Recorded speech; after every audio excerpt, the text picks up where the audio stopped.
दोस्तों, भारतीय गौशाला के इस मंच पे आपका फिर से हार्दिक अभिनंदन स्वागत है।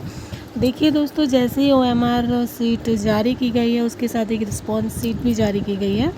तो जो भी आपका ओरिजिनल OMR है वो भी आपके सामने है और उससे लगी हुई एक रिस्पॉन्स सीट भी सामने आई है। और इन दोनों में बच्चों को बहुत ज़्यादा डिफरेंस देखने को मिल रहा है। वो जो कमी रही है, जैसे कि किसी का रोल नंबर नहीं फिल है, किसी का नेम में, या फिर किसी के सिग्नेचर नहीं है, या फिर किसी ने कुछ और लिखा हुआ है OMR पे, तो उन चीज़ों को दरकिनार करते हुए मेन मुद्दा जो बच्चों के बीच में फंस रहा है वो ये है कि उनकी ओरिजिनल OMR और जो रिस्पॉन्स की है उसमें बहुत डिफरेंस आ रहा है। काफ़ी बच्चों के साथ ये समस्याएं हैं। तो इस समस्या को लेके आप लोग बहुत ज़्यादा भी निराश नहीं होइए, क्योंकि जो न्यूज़ की बात करें और जो सबसे अविश्वसनीय जो चैनल है बिहार का, उनके द्वारा ये फिर से एक अपडेट सामने आई है जिसमें आप लोगों को कुछ ना कुछ सांत्वना मिलती दिखाई पड़ रही है। तो चलिए देख लेते हैं कि वो अपडेट क्या है।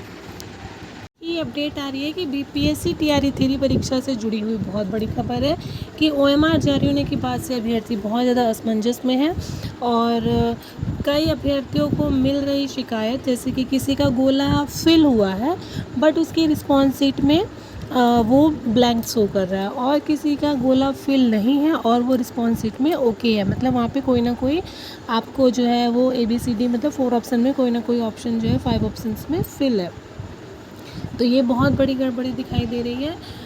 आयोग को पूरे मामले की मिल चुकी है जानकारी, आयोग के पास ये बात पहुंच चुकी है और उसने ये कहा है कि आपत्ति आते ही आयोग जो है फिर से क्रॉस चेक करेगा। इट मीन्स आप जो बच्चे आपत्ति दर्ज करने वाले जिनके साथ प्रॉब्लम्स है वो लोग आपत्ति दर्ज करेंगे, बट केवल आपत्ति दर्ज करने वाले ही नहीं, जिनकी आपत्ति दर्ज नहीं होगी, इट मीन्स जो भी पूरा जो OMR है वो दोबारा से रीचेक किया जाएगा, क्रॉस चेक किया जाएगा।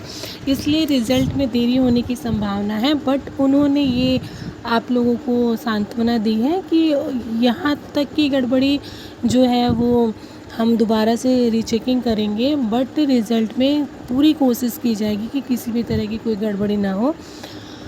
तो अब जिन बच्चों की OMR में कोई भी दिक्कत है वो अपनी जो शिकायत है वो पोर्टल पे दर्ज कराएं, जो आपको नोटिस में दिया भी गया है। ईमेल आईडी दी गई है। ईमेल आईडी क्या है वो एक बार देख लेते हैं।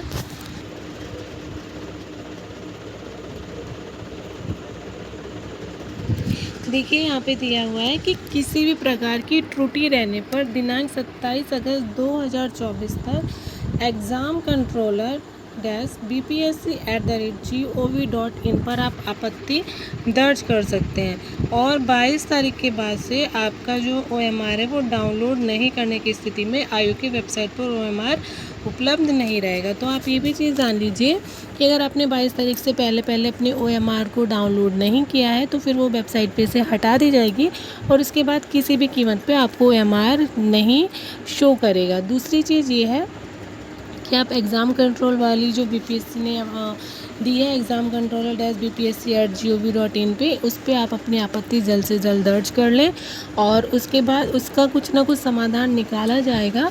और किसी छोटी सी गलती की वजह से, किसी के नाम की और इन सब चीज़ों की वजह से आपका OMR रिज़ल्ट जो है OMR रिजेक्ट नहीं होगा और रिज़ल्ट भी बाधित नहीं होगी। ऐसी जो है वो सांत्वना, ऐसी जो है वो आश्वासन BPSC आयोग की तरफ से ऐसा मिल रहा है। तो जल्दी आयोग कोई नोटिस जारी कर सकता है। फ़िलहाल जो रजनीश कुमार जी का ट्वीट है उसके हिसाब से ये समझ में आ रहा है कि आयोग के पास इसकी पूरी खबर है और वो इस पर जल्दी कोई फ़ैसला आप तक सुना सकती है। तो आप लोग निश्चिंत रहें, और गलती हो गई है तो उसका सुधार अब किसी तरीके से ही किया जा सकता है। आप लोग इतना हेडेक लेंगे तो आप लोग को बहुत ज़्यादा डिप्रेशन की प्रॉब्लम होने लगेगी, माइंड जो है आपका वो टेंस रहने लगेगा। तो उन चीज़ों को थोड़ा सा इग्नोर कीजिए, आप लोग आपत्ति दर्ज कीजिए। उसके बाद क्या होता है और आयोग अभी क्या आप लोगों के लिए सूचना देता है वो चीज़ भी देखने वाली होगी। तो पेशेंस रखिए और अपनी आपत्ति ज़रूर दर्ज करिए और 22 तारीख से पहले अपनी OMR जो है वो डाउनलोड करके सेव कर लीजिए। मिलते हैं किसी नेक्स्ट अपडेट के साथ, तब तक के लिए keep watching and please like share subscribe ज़रूर करें। Thank you. Please subscribe and like my channel.